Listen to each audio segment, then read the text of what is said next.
Salut à tous et bienvenue sur la chaîne de Morgenstern Printing. Aujourd'hui, on se retrouve pour la 4e vidéo de tuto résine pour pouvoir bien régler votre résine d'impression 3D.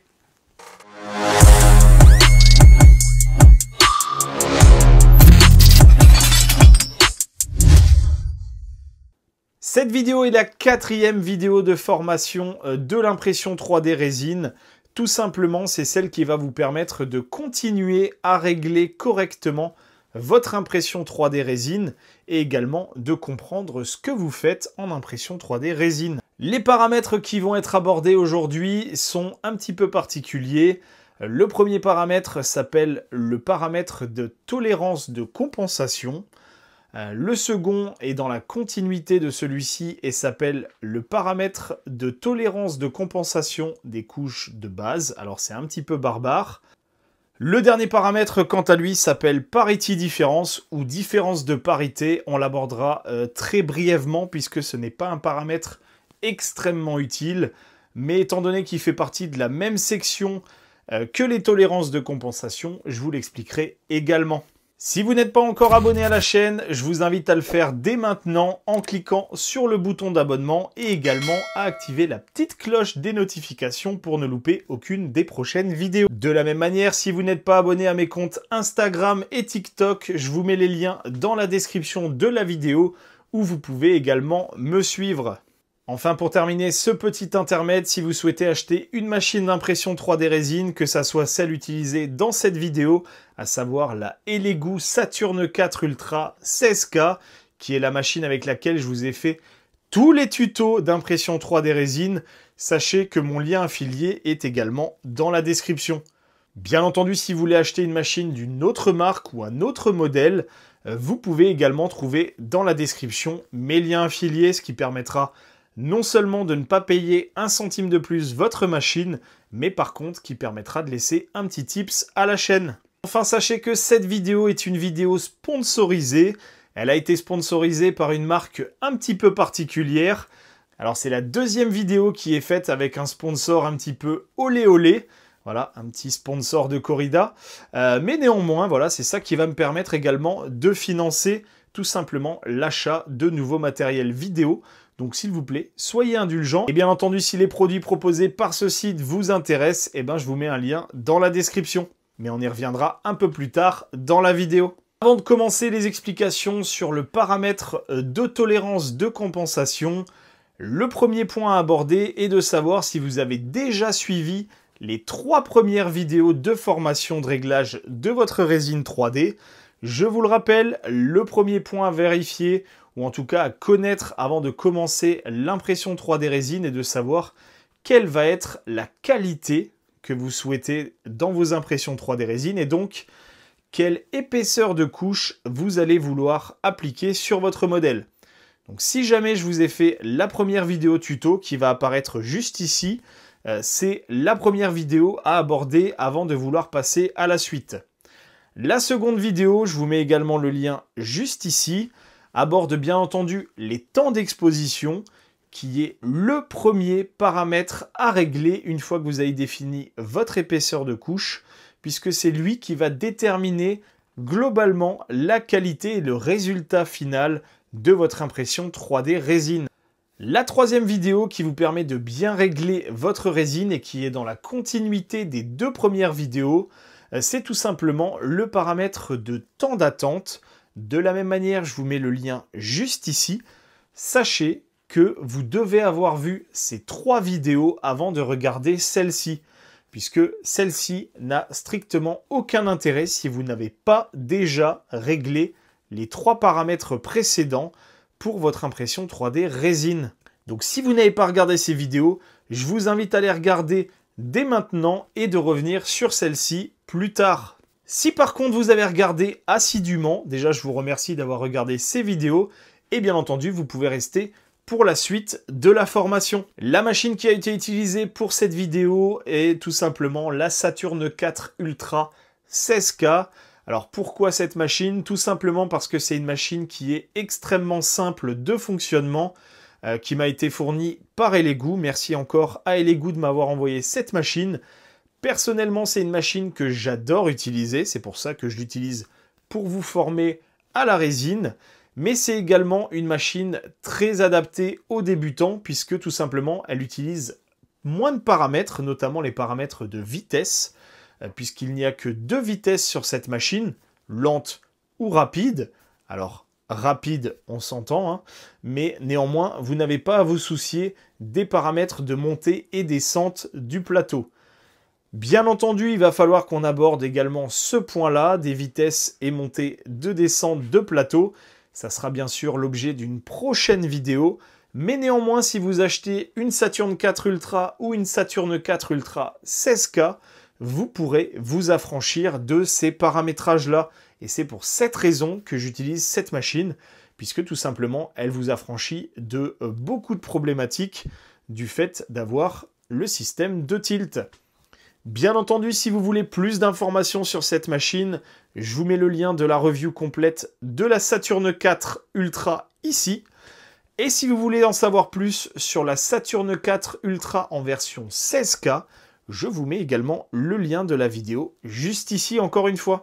Bien entendu, vous retrouverez tous les liens énoncés dans cette vidéo dans la description. Si vous voulez les regarder plus tard, si vous voulez les retrouver sans avoir à vous palucher toute la vidéo, tout est indiqué dans la description. Alors, le paramètre de compensation, de tolérance de compensation, qu'est-ce que c'est? Eh bien, il faut vous dire que votre résine d'impression 3D, quand vous l'imprimez, eh ben, elle va tout simplement polymériser. C'est-à-dire que l'action des UV va faire durcir de la résine. Plus vous allez envoyer d'UV, plus votre résine va durcir, mais également plus elle va gonfler. Alors, elle ne va pas gonfler comme un ballon, mais si vous surexposez, elle va gonfler plus que nécessaire. A contrario, si vous exposez moins, elle n'aura pas le temps de polymériser totalement et donc va être un petit peu plus petite. Il faut vous dire que c'est un petit peu comme quand vous mangez un repas. Voilà, vous mangez un repas plutôt maigre, vous allez avoir les joues un peu creusées. Voilà, vous ne serez pas forcément bien en forme et potentiellement vous allez avoir quelques carences. Vous mangez normalement, alors c'est pas mon cas, désolé, mais voilà, vous êtes plutôt normal, vous avez une taille normale parce que vous mangez correctement. Si par contre vous mangez trop, voilà, le résultat, vous êtes un peu plus rond. Voilà, bon. Bah, l'impression 3D résine, c'est pareil. Le temps d'exposition va faire en sorte que votre figurine aura son visage normal. Si vous sous-exposez, elle sera un peu plus maigrichonne. Si vous surexposez, elle sera un peu plus bouffie. Voilà, c'est tout simple. Le paramètre de compensation permet tout simplement de corriger cela. C'est-à-dire que vous pouvez passer d'un modèle un petit peu rabougri à un modèle normal ou d'un modèle bouffi à un modèle normal. Alors, ce n'est pas parfait parce que forcément, quand vous n'avez pas tous les détails de base, vous ne pouvez pas forcément les ajouter par magie. De la même manière, quand vous avez supprimé des détails parce que le modèle est gonflé, vous ne pouvez pas les faire réapparaître par magie non plus. Néanmoins, ce paramètre est un paramètre qui vous permet de corriger les défauts, notamment d'emboîtement. Puisque si papa ne rentre pas dans maman, c'est parce que papa est un peu trop large ou que maman est un peu trop serrée. Voilà. Donc c'est un paramètre qui permet tout simplement de rentrer un papa dans une maman comme ceci. Voilà. Donc voilà, ceci étant dit, on va du coup aborder ce paramètre-là dans Shitubox, qui est le slicer que j'utilise le plus, bien sûr en version pro. Si jamais ce slicer vous intéresse, sachez que vous avez des réductions sur l'achat de votre abonnement dans la description également. Alors, généralement, c'est moins 30% en fonction des périodes auxquelles vous le prenez. Des fois, vous pouvez avoir des promotions avec mon code jusqu'à moins 60%. Donc, n'hésitez pas à regarder de temps en temps. Notamment sur mon compte TikTok, je fais régulièrement des annonces pour vous dire que voilà, j'ai une réduction beaucoup plus importante à ce moment-là, pendant une semaine, 2 semaines. Le reste du temps, en général, c'est entre 20 et 30%. Voilà, donc c'est quand même pas négligeable sur un abonnement qui coûte, je crois, 160 $ à l'année. ça commence à faire une belle réduction, hein, quasiment 40 € de réduction, 30-40 €. On va pas cracher dessus. Bon, pour cette petite explication, je vous ai imprimé 5 modèles identiques avec des fichiers de test pour vous expliquer tout ça. Alors, il y en a un 6e, mais je vous montrerai, il a un petit peu mal tourné suite aux expérimentations. Alors, vous allez me dire, les modèles se ressemblent tous, ils ont tous l'air d'avoir la même qualité. Et bien, c'est justement ce qu'on va voir dans cette vidéo.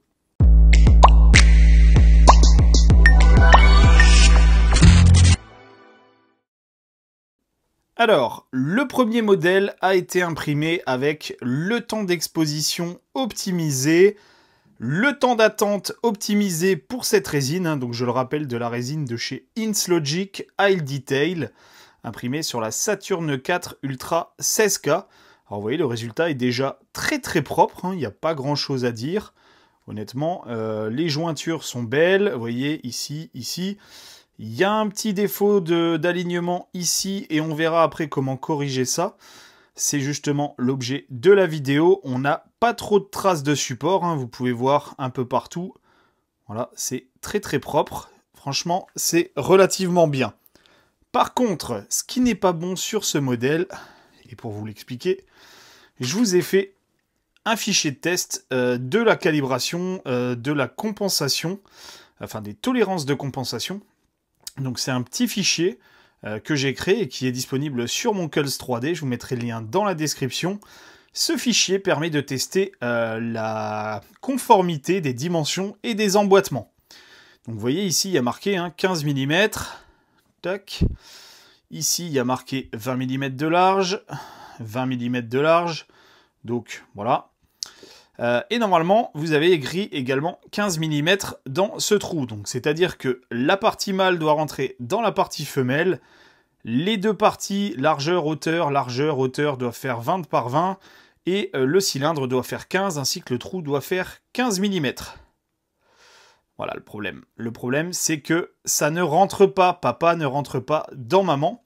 Donc, vous avez beau avoir optimisé vos paramètres d'impression, ce n'est pas pour autant que vos dimensions et les emboîtements se feront correctement. Alors pour faciliter la tâche, je vous ai marqué à chaque fois les faces, hein, donc X, hop, Y et Z, histoire de vous repérer, hein, X, Y et Z. Et on va regarder quelle est la correction à appliquer sur le modèle pour avoir un modèle beaucoup plus qualitatif grâce aux paramètres de calibration, enfin grâce aux paramètres de compensation des tolérances. Ou des tolérances de compensation, je ne sais plus ce que je dis. Alors, on va prendre un petit pied à coulisse. Hein. Voilà, hop, on va le mettre à 0. Ici, c'est mieux. Tu veux ou tu veux pas? Il n'a pas envie. Bon. Voilà. Il est un petit peu capricieux. Alors, ce qu'on va faire, c'est qu'on va commencer par mesurer l'intérieur du trou. Donc, on vient avec le pied à coulisse, on se met au plus large, hop, voilà. Donc là, on voit qu'on est à 14,76 mm, donc il manque quasiment 25 dixièmes pour avoir la dimension souhaitée. On va ensuite regarder la partie mâle, donc on va ouvrir le pied à coulisse et on va mesurer tout simplement l'écartement au niveau de la partie mâle, et là on voit que eh ben, on est au 15 mm, hein. Donc le problème ne vient pas de la partie mâle, il vient uniquement de la partie femelle.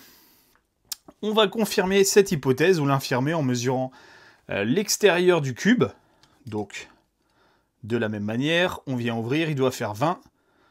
Voilà. On est à 20,0. Donc de ce côté-là, rien à signaler. On va quand même mesurer l'autre côté. Bon, là, on a un petit peu de marge. On est... Non, pardon, c'est moi qui ai mal mesuré. 20,02. Donc on est également parfait. Ce qui veut dire que si papa ne rentre pas dans maman, c'est uniquement à cause de la dimension du trou interne. Et ça peut tout simplement se corriger avec les tolérances de compensation. Je vous montre ça directement dans le slicer. Alors, pour corriger ça, vous allez vous rendre dans vos paramètres d'impression 3D résine. Voilà, vous allez aller dans les paramètres avancés. et vous allez tout simplement activer les tolérances de compensation. Alors, vous voyez qu'il y a deux valeurs, A et B. En l'occurrence, là, ce qu'on était en train de mesurer, c'était A, c'est-à-dire la valeur de dimension interne dans un trou. Et on va tout simplement corriger cette valeur de la moitié de la différence. La valeur recherchée était de 15 mm. On a mesuré une valeur de 14,76, ce qui veut dire qu'il y a 0,24 mm de différence. On va donc diviser par 2 0,24, ce qui nous fait 0,12 mm. Et on veut retirer de la matière, donc on va mettre un moins devant, ce qui fait qu'on applique moins 0,12 mm de chaque côté du cercle. Donc forcément, vous rajoutez d'un côté et de l'autre. Donc cette valeur est bien multipliée par 2, ce qui fait moins 0,24 mm. La différence recherchée sur tout simplement la valeur du trou qui est censé faire 15. Donc là, on a un trou qui est plus petit. Donc pour arriver à 15, eh ben, il faut tout simplement enlever de la matière. Alors, en l'occurrence, dans ce cas-là, la valeur B n'était pas à corriger, puisque la valeur extérieure faisait bien 20 mm. Donc il n'y a rien à corriger. Si la valeur avait été plus grande, c'est-à-dire par exemple 20,2, il aurait fallu corriger négativement la valeur B pour enlever de la matière, comme c'était le cas au centre. Si par contre le cube avait été plus petit que 20 mm, donc par exemple 19,8, il aurait fallu mettre la moitié de la valeur en positif pour corriger la différence de dimension. Alors, la valeur est divisée ou multipliée par 2 puisqu'elle s'additionne de chaque côté. Donc quand vous mesurez entre ici et là, et vous voyez bien qu'il y a bien 2 fois la distance. De la même manière au centre, quand vous retirez, vous enlevez 2 fois ou vous additionnez 2 fois la matière. Alors, il faut faire une petite gymnastique dans sa tête, puisque ici, quand vous êtes plus petit, il faut enlever de la matière, alors que ici, quand vous êtes plus petit que la dimension, il faut rajouter de la matière. Donc il y a une petite gymnastique mentale à faire pour savoir quels paramètres de compensation appliquer. Donc je vous le rappelle, le modèle qui ne rentrait pas dans papa dans maman, on a réglé le paramètre de tolérance de compensation des couches normales. Voilà le résultat. Donc vous voyez, on a toujours, cette fois-ci on a papa qui rentre dans maman. Hop, on va pas pouvoir aller jusqu'au bout parce que on a tout simplement le bourrelet ici au centre qui est toujours présent. Alors, vous voyez ici, on a une zone qui est un petit peu bombée. On l'a également ici, on l'a également à l'intérieur. C'est ce qu'on appelle un pied d'éléphant. Alors, ce qu'il faut savoir, c'est que le pied d'éléphant est lié à la surexposition des couches de base et des couches de transition. Ce qui veut dire que ce pied d'éléphant est directement lié tout simplement à la surexposition que vous appliquez et il va falloir également la compenser. Donc c'est justement ce qu'on va voir maintenant. Ce petit bourrelet peut également être corrigé de la même manière que la dimension interne du trou peut être corrigée. Vous le voyez ici à l'intérieur, vous avez également le bourrelet. Vous avez le bourrelet à l'intérieur et vous avez le bourrelet à l'extérieur. Il va donc falloir corriger ça également pour que papa rentre dans maman également de ce côté-là. C'est-à-dire que vous pouvez également rentrer 15 dans ce sens, ce qui n'est pas le cas aujourd'hui. Et en même temps avoir en dimension extérieure 20 à ce niveau-là. Donc pareil, vous prenez votre petit pied à coulisses, vous venez, hop, mesurer le côté le plus large. Voilà. Donc là, on est à 21,63. Donc vous retenez bien, hein, 21,63. On va mesurer de l'autre côté pour faire la moyenne. Hop, on va y arriver. Alors c'est pas forcément le truc le plus facile à mesurer. 21, 91. On va le mesurer différemment. On va le mesurer comme ça. Voilà. Et ensuite, on va mesurer la partie intérieure du côté plateau. Et donc là, vous voyez 13,48. Donc il nous manque 1,5 mm quasiment pour pouvoir passer. Forcément, sur l'autre pièce, c'est strictement la même chose sur la partie base. Voilà, donc 21, 76, donc là on y est. Donc de la même manière, pour corriger ce pied d'éléphant, on va se rendre dans le slicer et je vous montre ça tout de suite. Alors, pour corriger les paramètres de compensation, enfin pour corriger le pied d'éléphant, vous allez devoir activer le Bottom Tolerance Compensation, donc la compensation des tolérances des couches de base. Et de la même manière, vous avez deux paramètres, A et B. Alors, le B, c'est celui qu'on vient de voir. On était à 21,76, si je ne me plante pas. Donc, ce qui veut dire qu'on a 1,76 mm de trop. Donc, 1,76 divisé par 2. Alors, qu'est-ce que ça fait, ça? 1,76 divisé par 2, ça fait 0,88 mm. Donc, il va falloir appliquer moins pour retirer de la matière, 0,88 mm, pour obtenir une base de 20 mm de large. De la même manière, à l'intérieur, on avait une valeur de 13,45, quelque chose comme ça. Bref, on s'en fout, c'est juste pour vous expliquer le principe.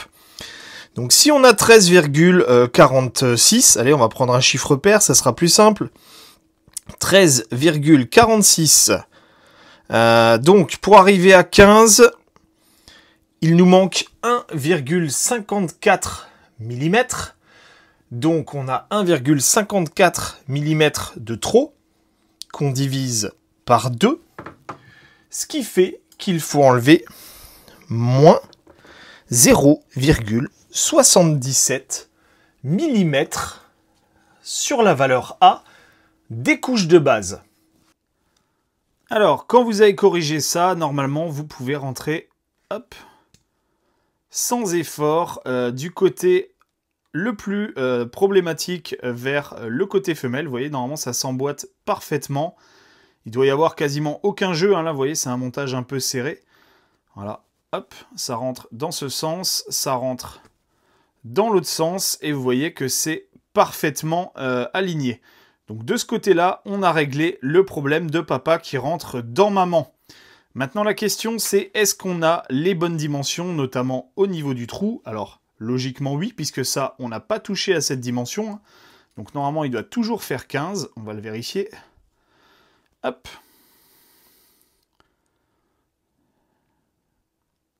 Voilà, 15,02. Donc on est plutôt bien. Et maintenant, on va mesurer le trou. Hop, 15. Voilà, on ne peut pas faire beaucoup mieux. Vous voyez qu'on a réglé le problème de dimension directement avec le paramètre de tolérance de compensation. Au niveau extérieur, alors, on va voir que j'ai un petit peu rogné. Je ne sais pas si on arrivera à le voir à la caméra. Hop, voilà.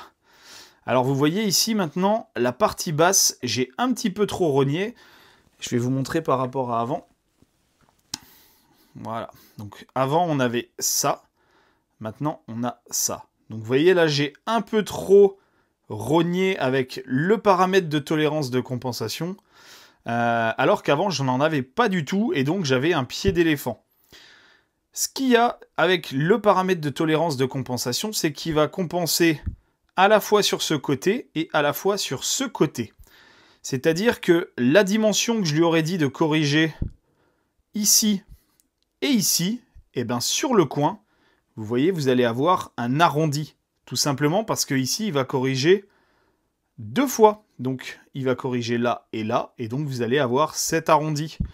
Donc, vous allez l'avoir partout, hein, cet arrondi, vous voyez, sur chaque coin. Tac, tac, tac, voilà. Alors, ici, ce qu'il faut savoir avec cette pièce, c'est qu'elle a été imprimée avec, hop, des couches de transition. La question est, est-ce que le fait d'enlever les couches de transition réduira ou non cet effet un petit peu, on va dire, de rognage, et notamment cette ligne qui est ici de démarcation entre la partie lisse, qui est l'impression des couches normales, toutes avec la même exposition, et les couches de base plus les couches de transition. On va regarder ça tout de suite parce que du coup, j'ai fait le test.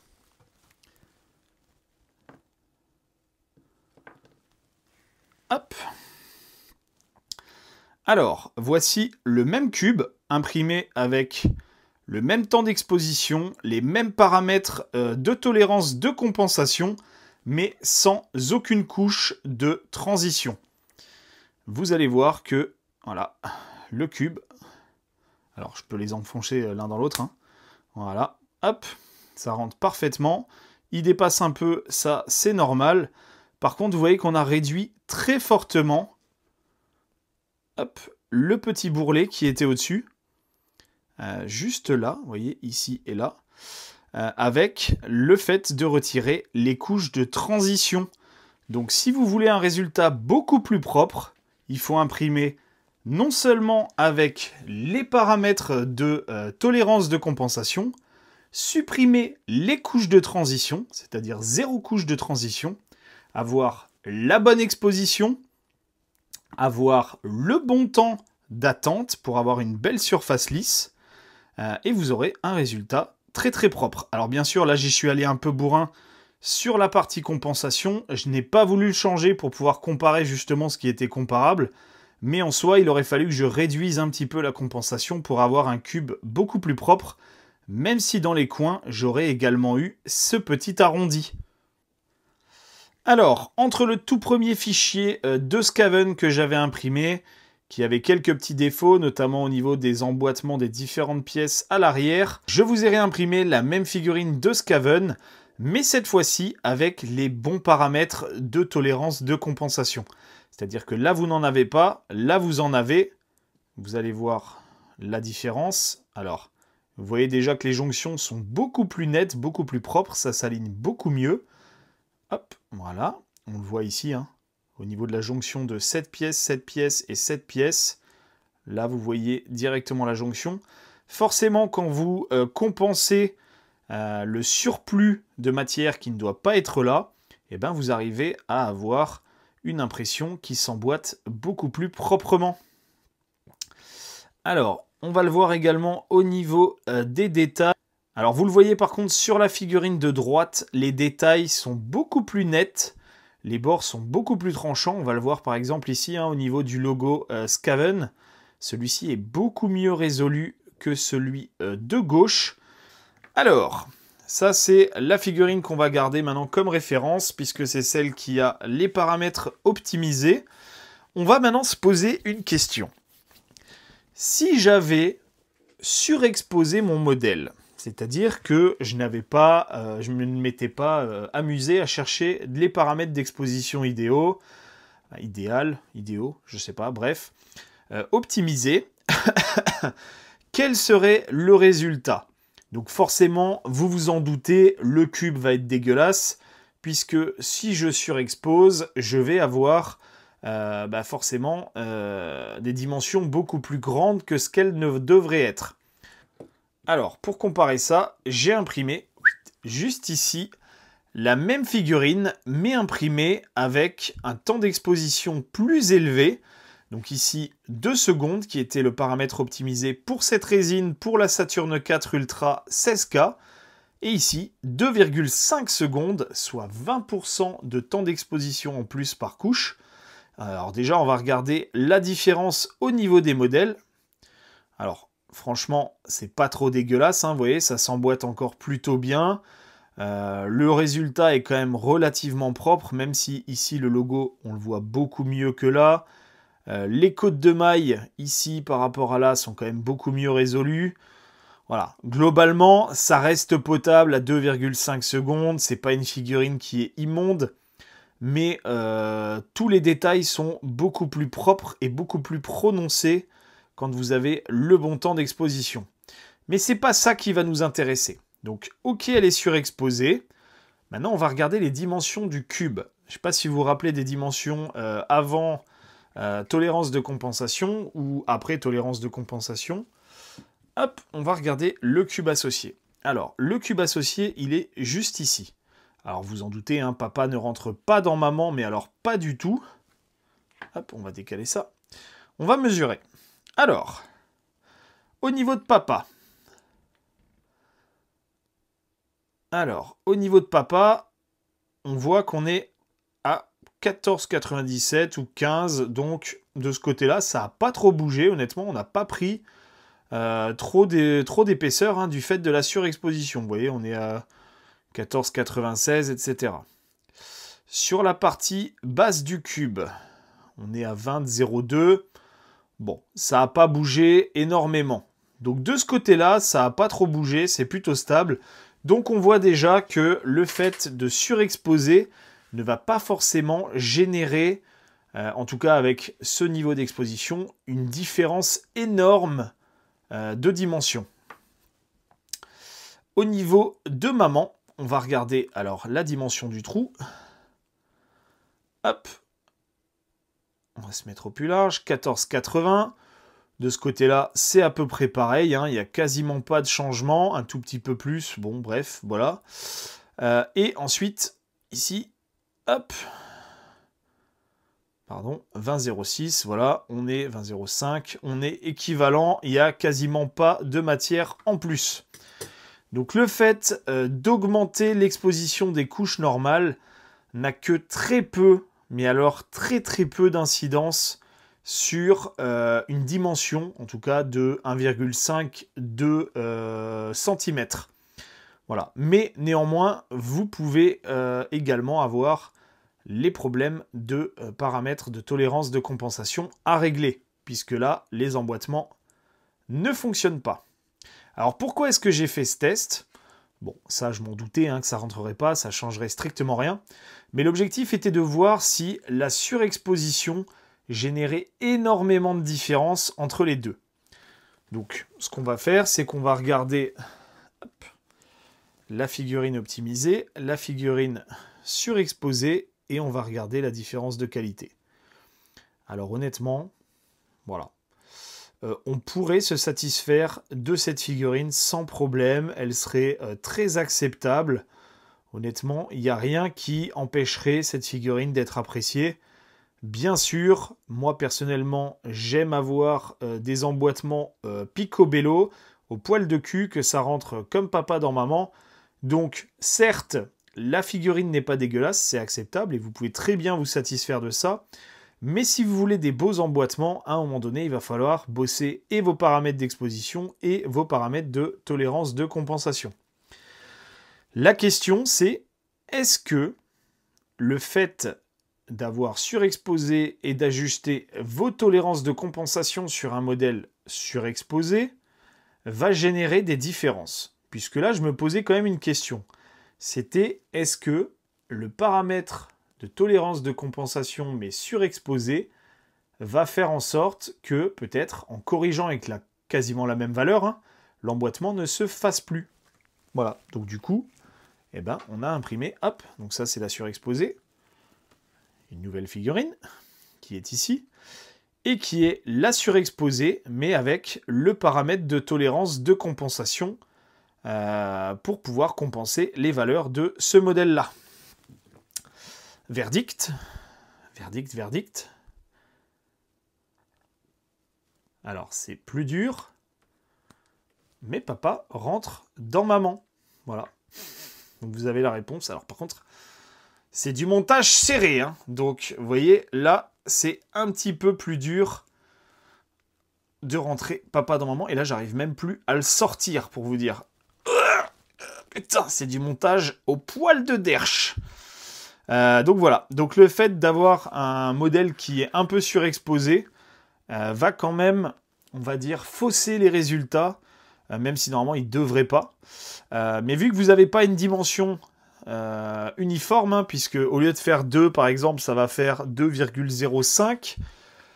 Ok, vous pouvez compenser, mais la compensation ne sera pas optimale pour ce modèle-là.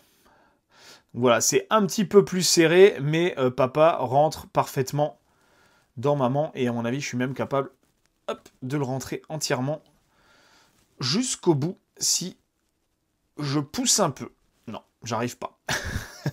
Donc là, vous voyez, j'aurais dû corriger un peu plus la partie bottom, donc le bottom tolerance compensation, pour que ça puisse s'emboîter parfaitement, notamment au niveau du trou, donc la bottom tolerance compensation en valeur A, pour pouvoir rentrer.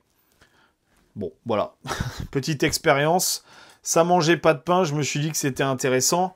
D'un point de vue figurine, forcément, quand vous corrigez les tolérances de compensation, c'est propre, hein, vous voyez, ça, c'est même mieux. Alors, ça ne choquera pas, hein. Comme je vous ai dit, cette figurine est très largement acceptable. Mais par contre, quand vous avez corrigé les tolérances de compensation, sur le même modèle, même si vous l'avez surexposé, en gros, vous pouvez compenser très largement votre surexposition avec la tolérance de compensation sans impact manifeste sur la qualité. Voilà. Par contre, on va comparer le modèle surexposé corrigé et le modèle exposé correctement corrigé. Et on va regarder si on voit une différence. Alors, pardon, il faut que je mette l'un à côté de l'autre. Voilà, pour moi, les deux sont très, très appréciables. Ah putain, j'ai mis de l'encre, du marqueur partout. Non, voilà, donc les deux modèles sont très largement appréciables. Et vous voyez, il n'y a pas de différence flagrante. Donc le paramètre de tolérance de compensation peut à la fois vous permettre de corriger les problèmes dimensionnels qui sont liés tout simplement à la meilleure exposition que vous avez trouvée, mais également si vous avez une surexposition, vous pouvez également corriger la différence de dimension grâce à ce paramètre-là. Alors honnêtement, moi je ne vous le conseille pas, tout simplement parce que pour imprimer ce modèle-là, vous avez 20% d'exposition en plus, ce qui veut dire que vous mettez plus longtemps à imprimer le même modèle avec la même qualité pour strictement 0 gain, puisqu'après derrière vous devez compenser le modèle pour avoir le même résultat. Donc entre un modèle qui est imprimé plus rapidement et un autre qui a la même qualité mais qui est imprimé beaucoup plus lentement, perso je ne vois pas l'intérêt de ne pas optimiser son temps d'exposition et ensuite de le corriger avec un paramètre de compensation. Autant l'imprimer tout de suite avec le bon temps et le corriger pour avoir le meilleur résultat. Bon, ensuite je vous ai fait des petites expériences sympathiques, on va dire un peu extrêmes. Ce que j'ai fait, c'est que je me suis... Alors j'ai fait exprès, hein, j'ai mis l'inverse d'un paramètre de compensation. C'est-à-dire qu'au lieu de compenser en négatif, puisque là j'avais des dimensions plus grande, j'ai compensé en positif, comme si ma pièce avait une différence de dimension plus petite. Alors, résultat, l'emboîtement est dégueulasse là, l'emboîtement est juste horrible à l'arrière, vous avez des supports qui du coup ont fusionné avec la figurine, ici, ici... j'en ai vu encore avant, où est-ce que c'était? Toc, toc, toc, ici, voilà. Donc clairement, le fait que la figurine est compensée en positif fait qu'elle va gonfler, hein, forcément. Vous venez la gonfler au lieu de la, on va dire, racler en surface. Et donc vos emboîtements marchent de moins en moins, puisque cette dimension va prendre de la grosseur ici, mais également celle-ci va en prendre. Donc derrière, les alignements des angles ne fonctionneront plus, vous voyez. Ici, c'est vraiment dégueulasse. Là, ça va encore. Je trouve que c'est encore pas trop mal, mais sur celle-ci, par contre, c'est la catastrophe.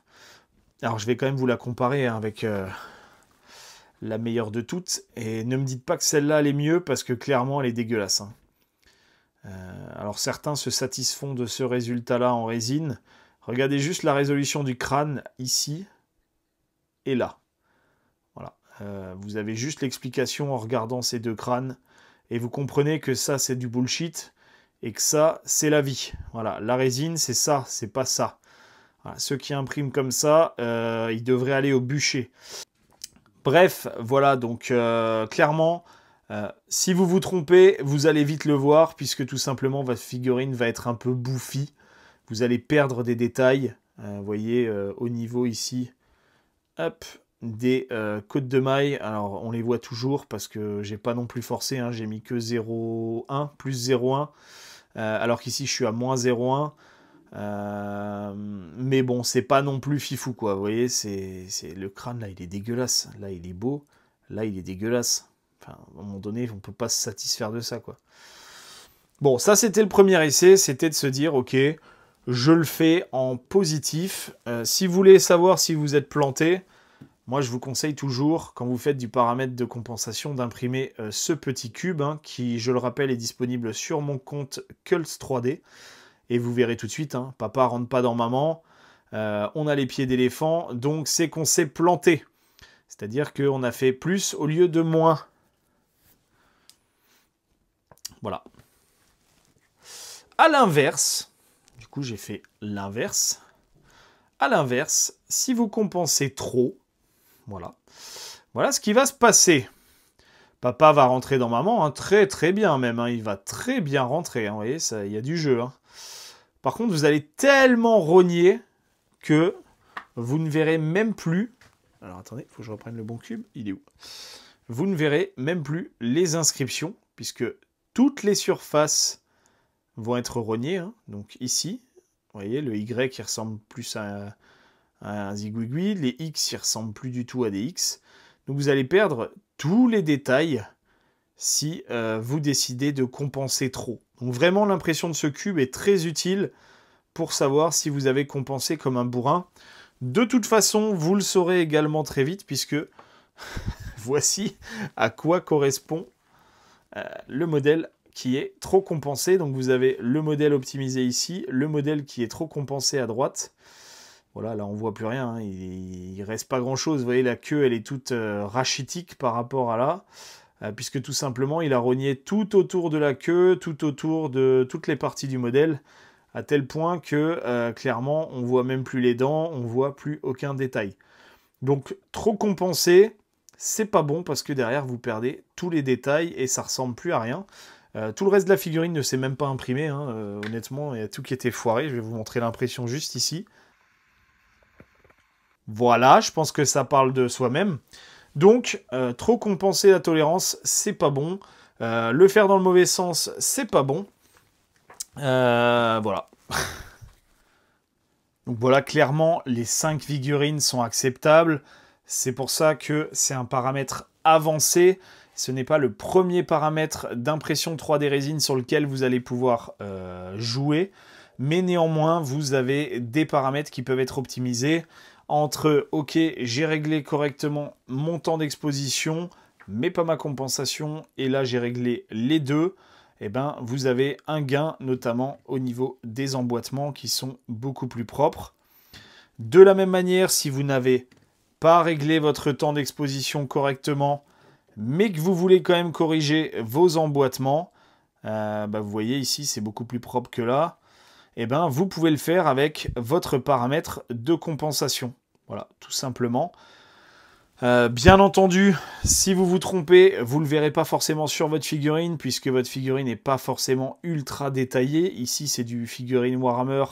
Alors, c'est imprimé en beaucoup plus grand, hein, que du Warhammer. Pour vous montrer un exemple, hop. Voilà, ça, c'est de l'échelle Warhammer. Vous voyez, ça, c'est censé être la moitié de ça. Hein. Donc, voilà, je l'ai imprimé beaucoup plus grand pour vous montrer un petit peu quelque chose. Mais la plupart des gens se satisferaient de ce résultat.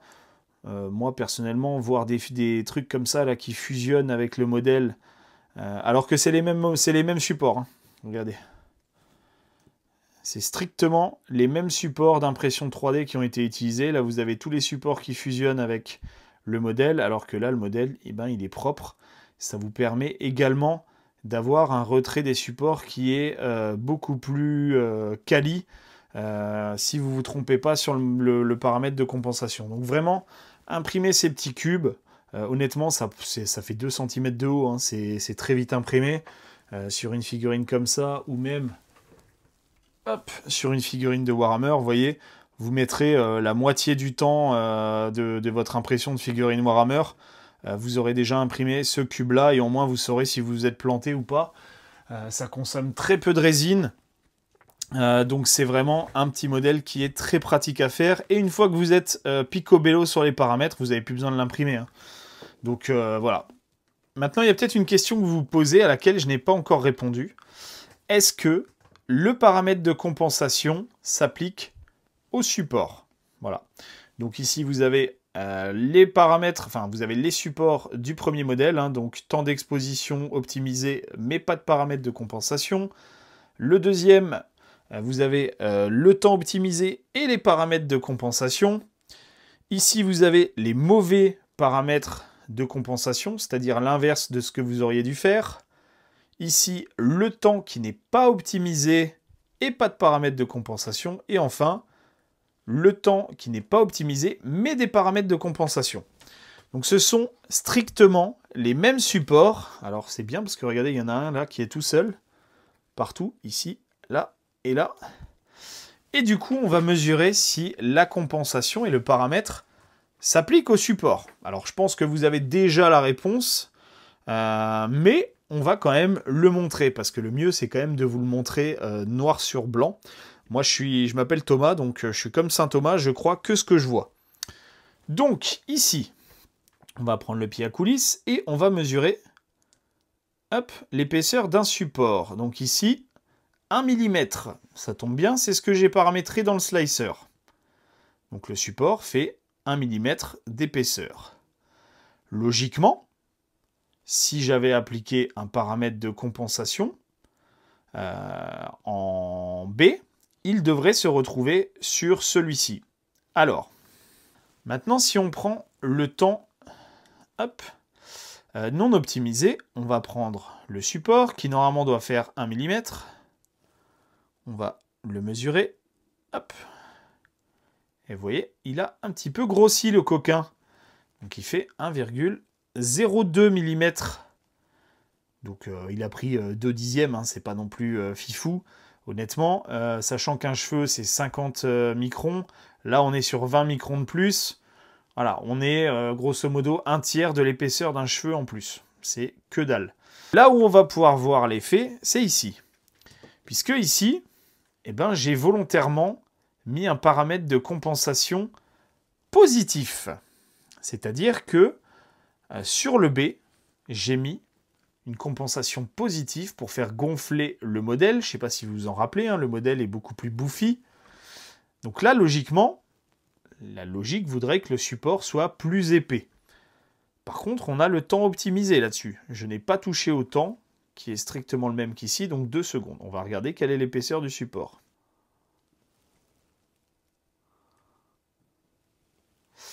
Eh bien, on est sur 1 mm, comme les deux premiers. Ce qui veut dire que le paramètre de compensation n'a aucun effet sur les supports. Vous pouvez mettre moins 5 mm, ça ne touchera pas au support. Cela ne va rogner que votre modèle.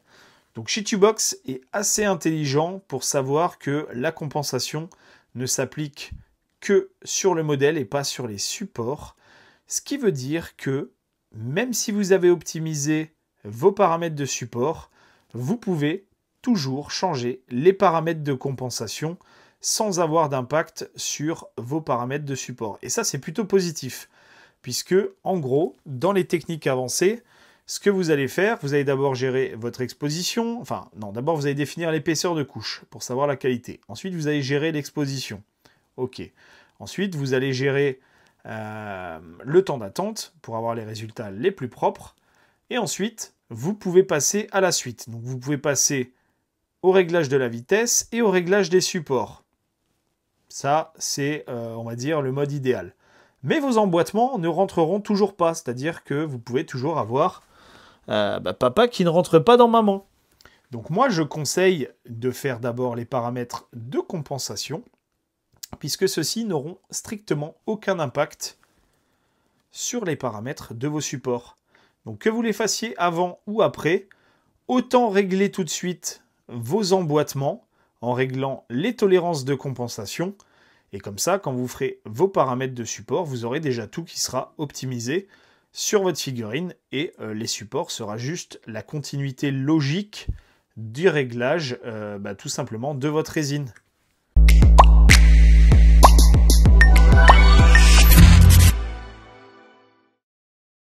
Alors, comme vous avez pu le voir, le paramètre de tolérance de compensation permet à vos emboîtements d'être picobello, vraiment de rentrer papa dans maman. Et avant de passer aux conclusions, on va parler un peu du sponsor de cette vidéo. Donc, je vous demanderai d'être indulgent puisque ça va durer grosso modo 2-3 minutes. Cette vidéo a été tout simplement sponsorisée par le site Xeox Honey, qui est un site d'achat de jouets pour adultes.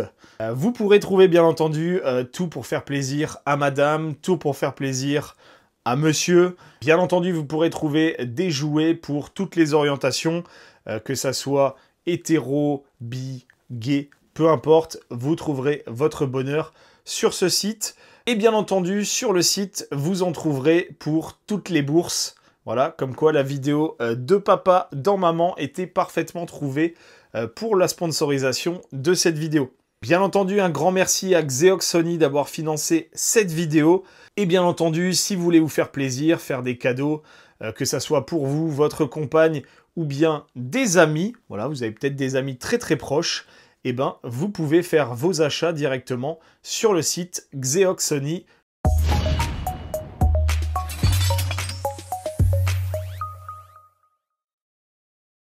Il y a un paramètre pour lequel on n'a pas parlé et je vous ai annoncé la couleur dès le début. C'est tout simplement un petit paramètre qui est présent juste en dessous des paramètres de tolérance de compensation. Alors des tolérances de compensation des couches normales uniquement. Ce paramètre s'appelle Parity Difference. Alors, à quoi sert ce paramètre? Il sert à rien. Voilà, je vais vous expliquer son mode de fonctionnement. Et si vous voyez un intérêt, n'hésitez pas à me le dire en commentaire parce que personnellement, j'en vois, mais alors zéro. Mais alors zéro peanut. Alors, ce qu'il faut savoir, c'est que ce paramètre sert à mettre une différence entre les paires. C'est-à-dire que la couche numéro 1 va avoir un temps d'exposition avec une dimension, puis la couche numéro 2, qui est une couche paire, va avoir une dimension plus une dimension additionnelle. Il n'y a pas de moins, c'est que plus. Ce qui veut dire que par exemple, votre cube, qui fait 20 mm, sur la couche 1 va faire 20 mm, sur la couche 2, si vous mettez une parity différence de 0,1, votre cube va faire 20,02. Voilà. Puis sur la couche 3, va faire 20. Sur la couche 4, va faire 20,02. Sur la couche 5, va faire 20. Sur la couche 6, va faire 20,02. Bref, vous allez faire ceci sur la surface Z, enfin sur les surfaces en Z. Voilà. Si vous trouvez un intérêt, mettez-le moi en commentaire parce que moi j'en vois, mais alors zéro. Néanmoins, ce paramètre existe. Alors, il a un petit intérêt, c'est qu'il fait une petite surface beaucoup moins lisse sur les modèles. Donc, sur des épaisseurs de couches un peu épaisses, comme du 100 microns, il vous permet d'avoir un effet un peu texturé plutôt qu'un effet totalement lisse. Honnêtement, je ne vois vraiment aucun intérêt, mais ce paramètre existe, sachez-le, et voilà comment il fonctionne. C'est très con. Donc en gros, quand vous paramétrez votre paramètre de tolérance de compensation, vous mettrez toujours 0 en parity différence, puisque il sert à rien. Voilà. Comme ça, c'est fait. Vous savez à quoi ça sert. Et en même temps, j'ai fait un paramètre de plus dans la vidéo. Putain, bonus! Allez! Bonus, c'est cadeau! Il n'y a que moi qui vous fais des cadeaux. Bon, comme vous avez pu le voir, le paramètre de tolérance de compensation, que ça soit pour les couches de base ou les couches normales, permet tout simplement de corriger les différences dimensionnelles de votre modèle qui seraient tout simplement liées à vos paramètres d'exposition. Donc forcément, vous avez toujours, en fonction de la résine que vous allez utiliser, non seulement les paramètres d'exposition vont changer, les paramètres de temps d'attente vont changer, mais également les paramètres de tolérance de compensation vont changer. Donc si vous changez de résine, vous recommencez à 0. Si vous changez de machine, vous recommencez à 0. Si vous avez deux machines identiques, vous recommencez à 0. Alors, deux machines identiques, les trois seront très proches. Je vous donne juste l'indice. Mais voilà. Par contre, si vous changez de résine, il faut tout refaire à 0. Il faut changer de machine, il faut tout refaire à 0. Donc voilà, sachez-le. Les paramètres d'impression 3D résine sont à optimiser pour chaque résine que vous utilisez. Et c'est là que vous commencez à comprendre, avec toutes les résines qui passent dans mon atelier, le temps que je passe à régler des résines. Ça prend légèrement du temps. Spoiler alerte. Alors j'ai très longtemps hésité sur le contenu de cette 4e vidéo, puisque tout simplement, les paramètres suivants auraient été soit les paramètres de tolérance de compensation, soit deux paramètres, grosso modo, qui vous permettent de corriger l'aspect de vos impressions 3D résine. Ces deux paramètres sont l'anti-aliasing et le blur. Néanmoins, j'ai préféré vous expliquer les paramètres de tolérance de compensation, puisque l'anti-aliasing et le blur auront un effet sur ce paramètre-là. Donc si vous ne savez pas comment fonctionnent les paramètres de tolérance de compensation, eh ben, le problème c'est que vous allez faire de l'anti-aliasing, vous allez corriger des choses pour pouvoir effacer des moirés, pour que la surface soit plus lisse, mais du coup, vous n'allez pas forcément comprendre pourquoi est-ce que vos emboîtements vont ne plus être bons à cause de l'anti-aliasing. Là, vu que vous avez vu les paramètres de tolérance de compensation, non seulement vous comprendrez pourquoi, mais en plus de ça, vous saurez comment les ajuster avec votre anti-aliasing et votre blur une fois que vous les aurez réglés. Donc voilà, j'ai préféré commencer la vidéo, enfin en tout cas cette 4e vidéo sur ces paramètres-là, pour ces raisons-là. Et donc forcément, la prochaine vidéo portera sur l'anti-aliasing et le blur. Alors blur, grayscale, anti-aliasing, je mets tout ça dans la même catégorie et je vous expliquerai ces paramètres-là qui sont pour la plupart des gens des paramètres avancés, soit qu'ils n'utilisent pas. Personnellement, j'en utilise très peu, puisque c'est vraiment des paramètres de finition. Ou alors, c'est des paramètres qui étaient très utilisés et que j'utilisais énormément sur des vieilles technologies. Donc, par exemple, des Elegoo Saturn 1, des Elegoo Saturn 2, mais qui aujourd'hui ont beaucoup moins d'intérêt du fait des nouvelles machines, comme par exemple la Saturn 4 Ultra 16K, qui a une résolution extrêmement faible et qui du coup ne nécessite que très peu de l'anti-aliasing ou du blur, et surtout qui aujourd'hui sont, on va dire, compensés très légèrement par les films ACF qui vont générer un effet de blur, justement un effet un peu de flou sur vos modèles, qui vont faire que la surface va apparaître un peu plus lisse et avec moins de moirés. Bien entendu, je vous ferai cette vidéo encore une fois sur la Saturn 4 Ultra 16K.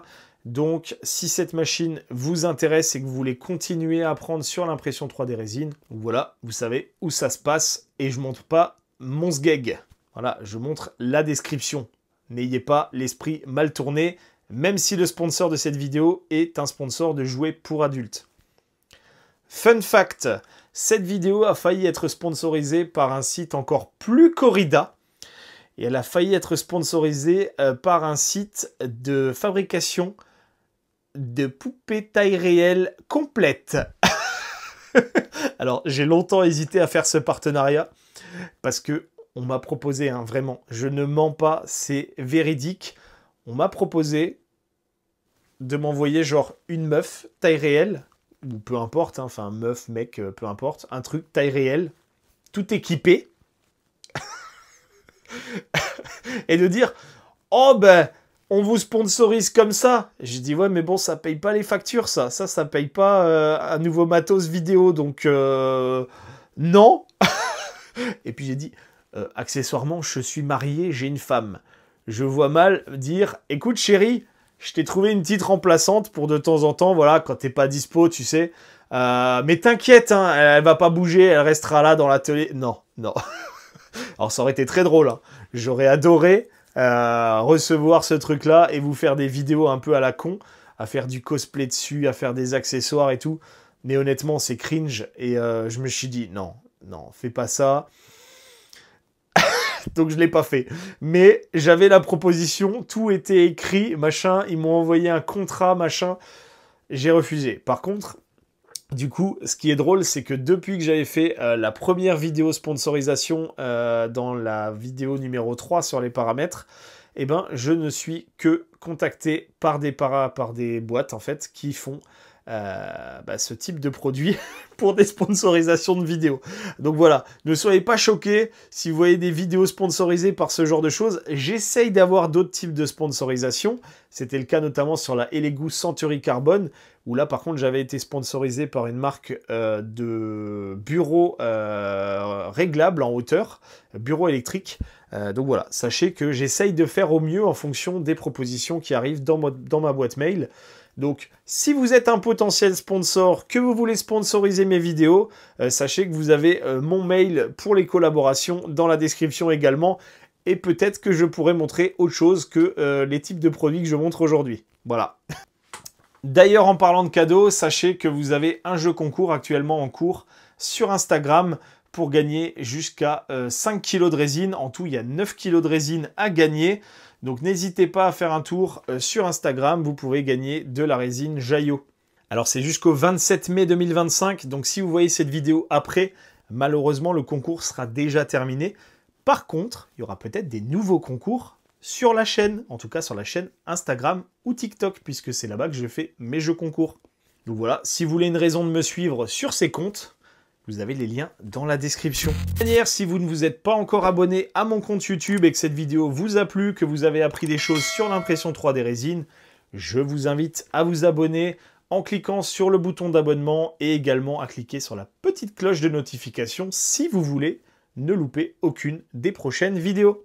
Bien entendu, un grand merci à tous si vous avez regardé la vidéo jusqu'à maintenant. Je vous remercie de votre fidélité. On a dépassé les 35 000 abonnés sur YouTube. Il va falloir que je fête ça. C'est-à-dire que je vais certainement organiser à nouveau un concours pour gagner des produits 3D. Une imprimante. Bon, j'ai fait gagner 2 imprimantes 3D résine et une imprimante filament sur le mois d'avril avec Anycubic. Je fais gagner de nouveau de la résine sur Instagram. Donc, on est déjà pas mal. Mais il n'y a pas d'événement YouTube encore. Donc, il va falloir voir les choses en grand pour fêter les 35 000 abonnés. Qui sait, prochain palier, peut-être les 40 000 ou les 50 000. On fera encore quelque chose de plus grand. Mais pour l'instant, on va rester raisonnable. Mais surtout, voilà, ça me fait plaisir d'avoir la possibilité aussi de vous faire gagner des produits d'impression 3D résine. Voilà, aujourd'hui j'ai cette possibilité avec les marques, donc autant vous en faire profiter, autant vous remercier de votre fidélité et également de votre bienveillance, puisque j'ai tout simplement quasiment que des commentaires bienveillants dans l'espace commentaire, donc un grand merci à vous. Bien entendu, si vous avez des questions sur ces paramètres-là, que ce soit ceux de cette vidéo ou les précédents, vous pouvez les poser dans les commentaires. Je me ferai toujours un plaisir de répondre à vos questions. Et également, si vous avez des questions ou que vous n'avez pas compris quelque chose, vous pouvez également regarder dans l'espace commentaire. En général, les indications y sont notées. Donc voilà, un grand merci à tous de votre fidélité et d'avoir regardé cette vidéo jusqu'au bout. Je vous donne rendez-vous pour la prochaine vidéo d'explication des paramètres d'impression 3D résine. Je vous fais des gros bisous et à plus!